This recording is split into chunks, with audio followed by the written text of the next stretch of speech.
Hi guys, welcome to Mark Anthony's Music Picks, episode 36. I'm super excited to do this episode because it involves one of the greatest techno figures of all time, and that is Sven Vath. And today I'm kind of breaking out and doing a new concept where I want to review a DJ compilation.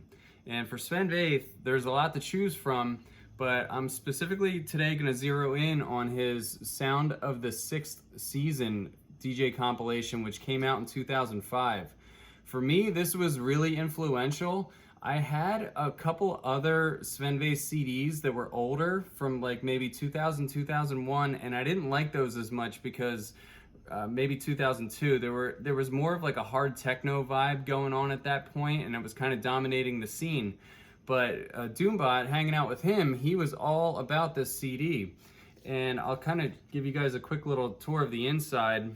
It opens up into like a nice little gatefold, and in the middle you get some pictures of some of the parties that Sven's done.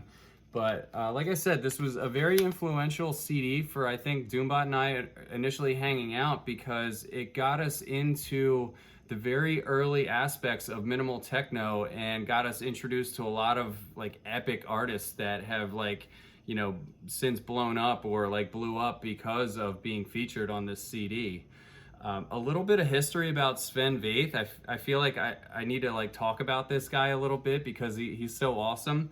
Sven basically is like a techno tycoon. He started out, he built this persona for himself where almost like a WWF wrestler, where he had an alternate ego or this character that he would play when he was at his gigs, like kind of like Randy Savage, like off the top rope with the elbow smash. Like Sven Vath was known for just going completely off the deep end at parties, like pulling his shirt up over his head, like wearing his headphones like this. I mean, if you just Google Sven Vath crazy, you'll get an entire page worth of Sven doing crazy stuff. So he's always just kind of had that reputation, but behind that like total lunatic vibe that he puts out, which is, probably actually authentic at the parties, like he really likes the music, but he was actually a businessman too. So in 2000, he started Cocoon Recordings, which is still around, just cranking out vinyl like crazy.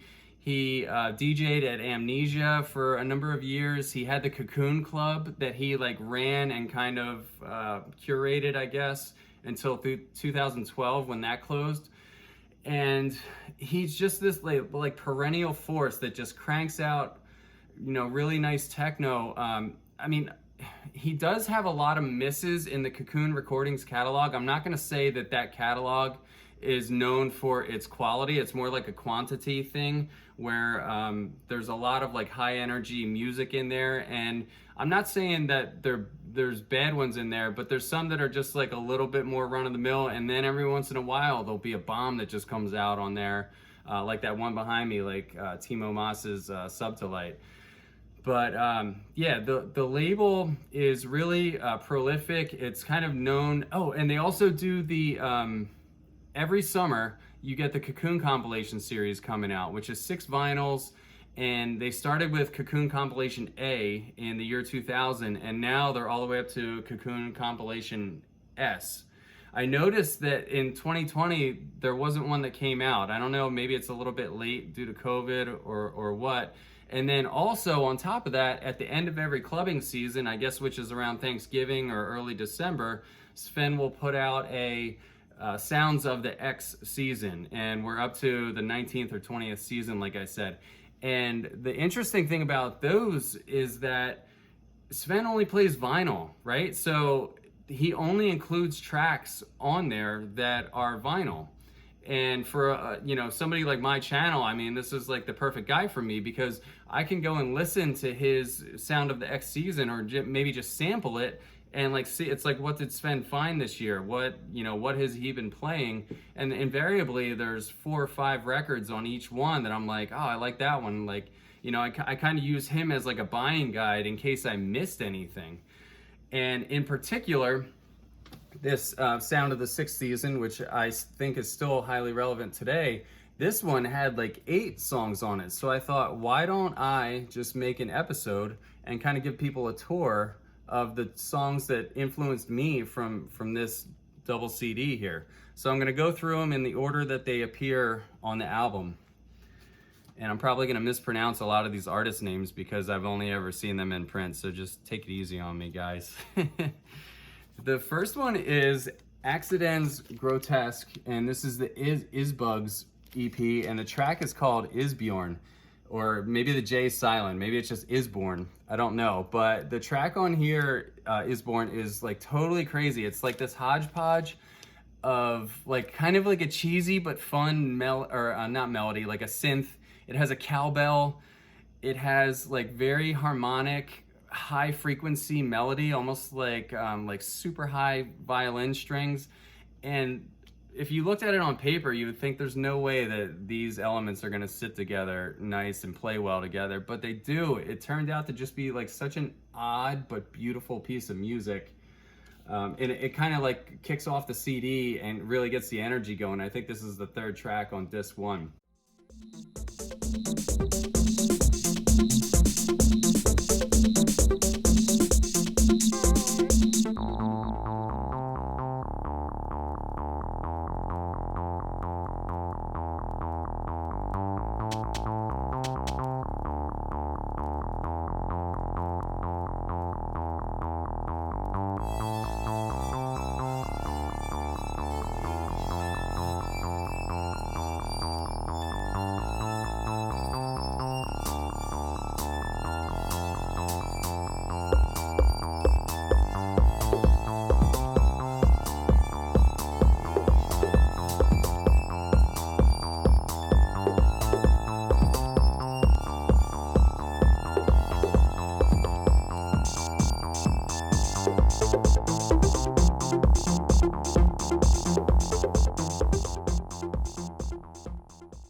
Accidents Grotesque only made like 3 releases. I think it was an alias for another artist that released under more, but you know, really cool. This is the best one out of Accidents Grotesque's catalog, so I recommend checking this one out, guys.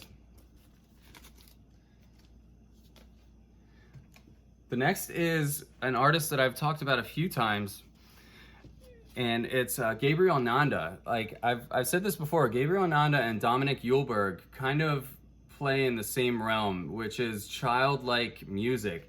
And the track that Sven picked off of this EP is Ihr Personal Glücksmelodie, and I think it means your personalized melody of luck. I think that's what that translates to. It's got a kazoo in it. I mean, this thing's got 2005 Outdoor Sunny Day Festival anthem written all over it. Like this was made to be played to 10,000 people, just like raging, like fists in the air.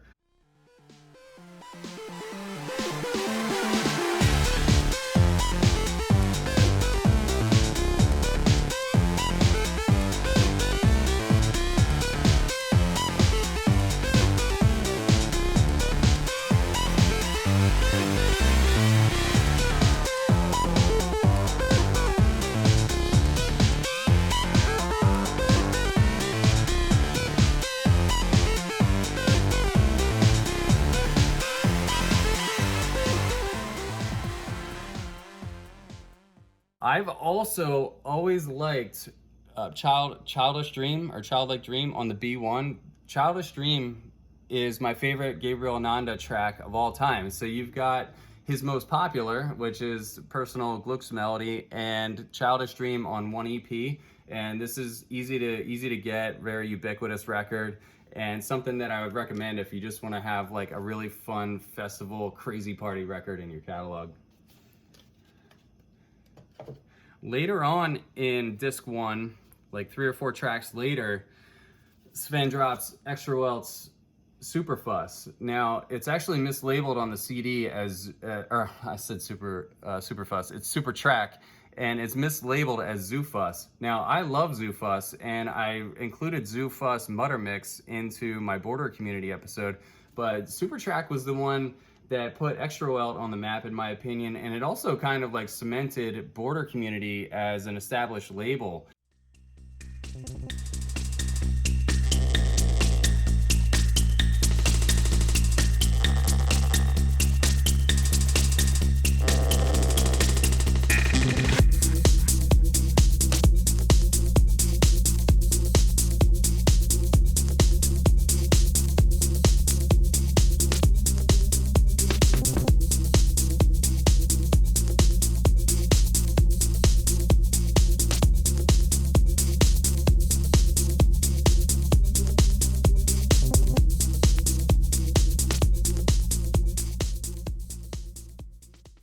Really just high energy track, probably the highest energy track on the entire mix, and one that is just kind of cemented into the brains of Border Community fans. Like, you know, there's always going to be some nostalgia for this, so highly recommend that.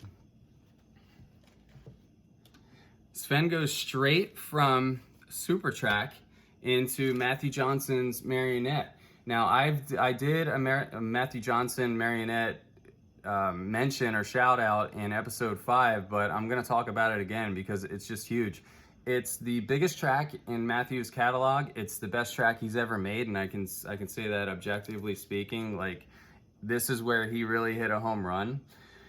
It's very haunted, spooky, and the kick is like powerful, but also just understated enough to have it just be like kind of this like chill nighttime vibe.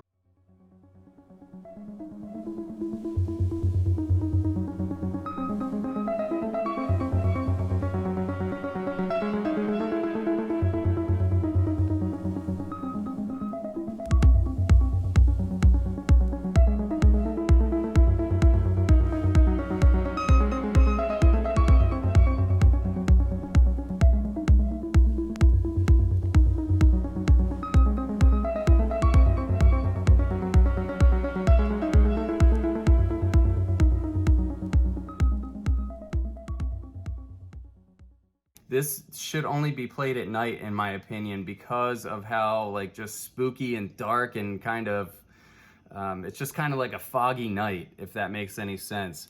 If you don't have this record, man, just save up and get it. I always wish that I had the, you know, the wagon repair with the full art on it. I never got that. I only got the repress. And I like this so much that I might even invest in the full art one just because of how great it is. But yeah, and also I'm gonna tangent here. I'm going to also do a Matthew Johnson episode coming up. So somebody requested that, and I'm gonna go through his catalog and point out his best hits for you guys.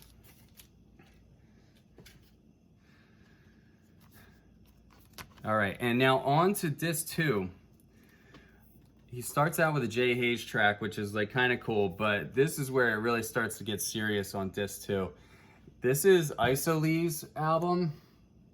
And he's got a track on here called Pillow Talk, which is just like so dope. It's like all like spooked out melodies, like just very spooky, haunted, like creepy. I don't know how else to describe it. And you'll see in the clip here that once that melody starts to hit, it's just like, whoa, that's got some power to it, man. And there's like 4 different melodies that are kind of dancing around with each other in the track, and kind of just like in the Matthew Johnson, like a little bit of an understated kick. You know, he didn't want the kick to dominate the track. It was like all about that melody.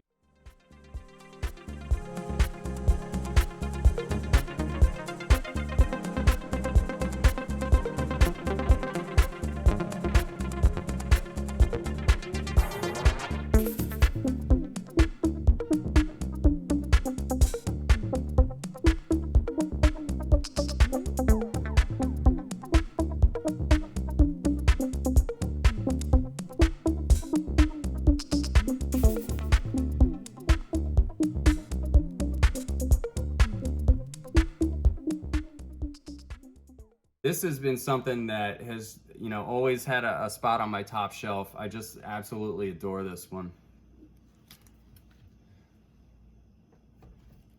I believe right after that Isolee record, he goes into this Alex Smoke record.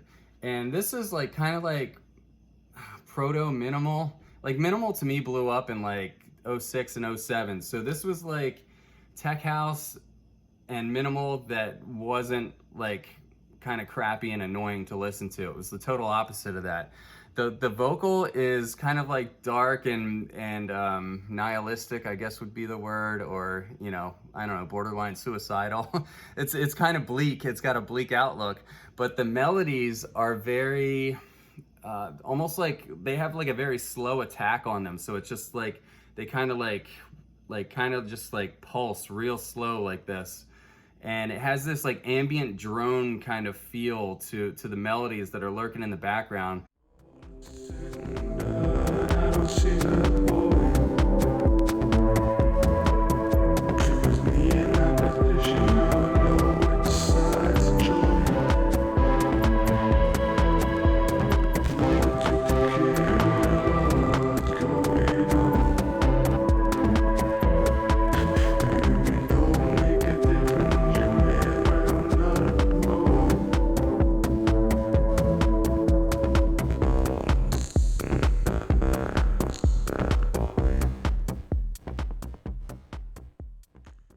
I'm not a producer, and I've always wondered, like, how did he make that sound? Like, that sound is really cool. Alex Smoke, he's got some other interesting tracks. He has an album called Incommunicado. If you want to check out some interesting tech house that like doesn't sound like your run-of-the-mill tech house, give Incommunicado a listen. That's also pretty interesting stuff.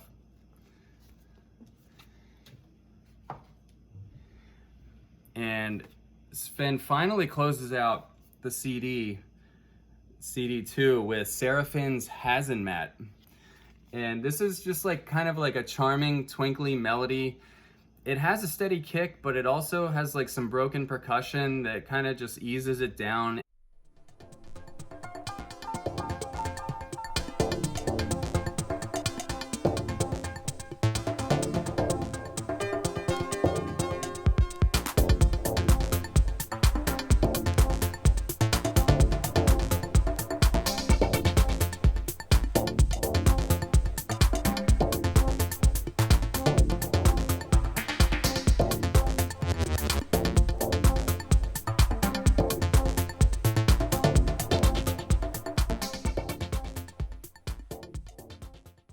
I picture this as like when you're driving home from the club, you want to listen to Hazenmat. It's got some like cool crystals on the label art, and I thought it was like a really clever way to close out the CD. And I was able to get this vinyl for like $5, so I picked it up.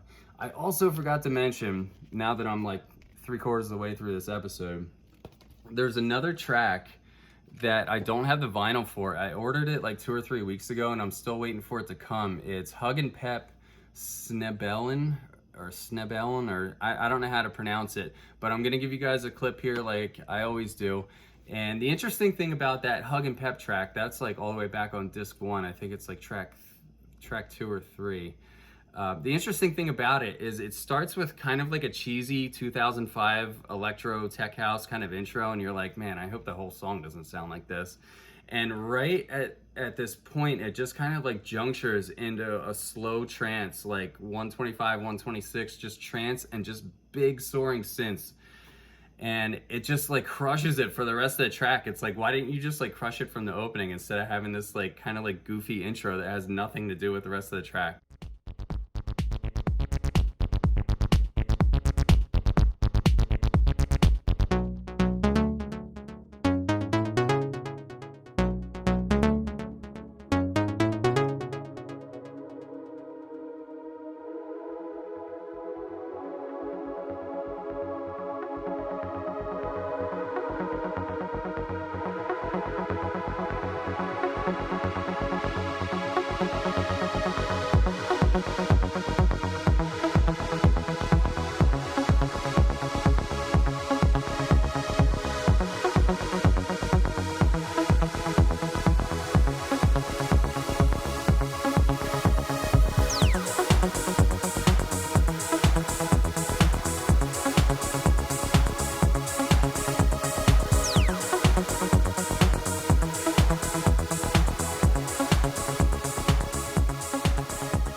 I'm not crapping on the record. I actually love it, and it's a popular record. I had to wait a long time to get a hold of it. An American seller had it for about $20, and I was like, you know what? I'm finally going to invest in that. It's been in my wish list for like 15 years, so I finally invested in it.